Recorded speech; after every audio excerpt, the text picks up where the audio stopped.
अस्सलामुअलैकुम जी, की हाल है सारे दोस्तों का। जनाब उम्मीद करना सारे ठीक होवोगे। टाइम होए ने सुबह दे 8 ते हाँ जी कल मझ लियांदी है जनाब वो नहीं उठी। कल तो शुगर च लगे रहे हैं जनाबे वाला उन्होंने गड्डी तो जो लाया ना उसकी लत्त टुट गई यार। मेरे ख्याल नाल की निज़ाम बनया की नहीं ले जान दा। देखो गवाली शवाली करती है हर चीज़ करती। हाँ जी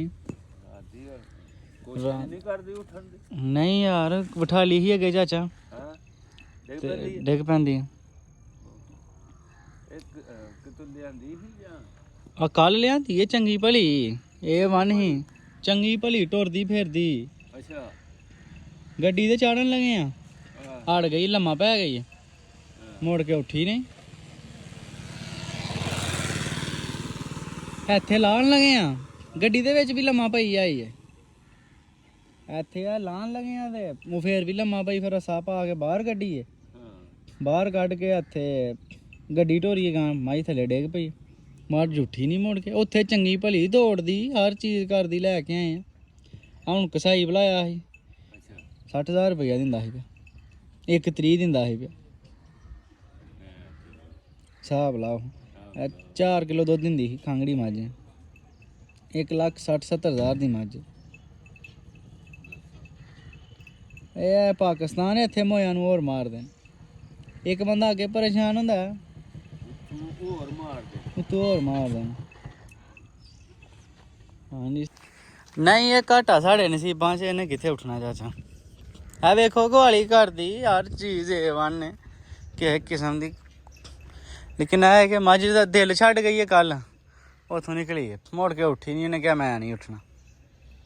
चलो ये नसीबां छुरी है फराने अज घाटा साढ़े नसीबां च ते छुरी ये नसीबां च।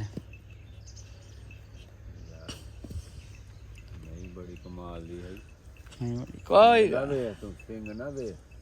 सिंह फिर घरी बजियां दे होई जंदे ने इंज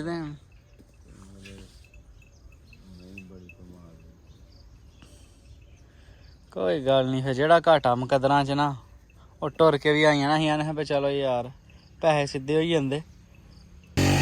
भा कढा के डरांदा पिया कि होरे उठ पे पर इन्हें नहीं उठना।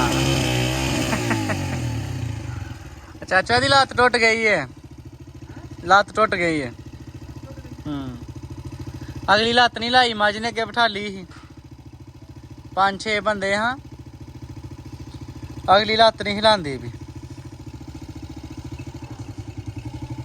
असी एक ऐसे माशरे तो बिलोंग करने जनाब जिथे जेड़े बंदे ते यानी साढ़े चलो अज आई तो मैं गल करना पे मैं अक्सर है कहना कि जिस बंदे ते नौबत आती है ना असी उन्होंने और मलने है। वेखो वो सामने पई 80 रूह सुट्टी 1.5 लाख की मझ घसावे ये जनाबे वाला 60,000 कोई आंदा पैदा आके कोई 30 आंदा पाया कोई किन्ने आंदा पाया कोई किन्ने आंदा पाया। फिर एक बंदा आन लगा वेखो की आंदा तो की नहीं मकाया नूं चकवाइए इत्थों अजी हासे का मड़ासा ही बन गया एवं।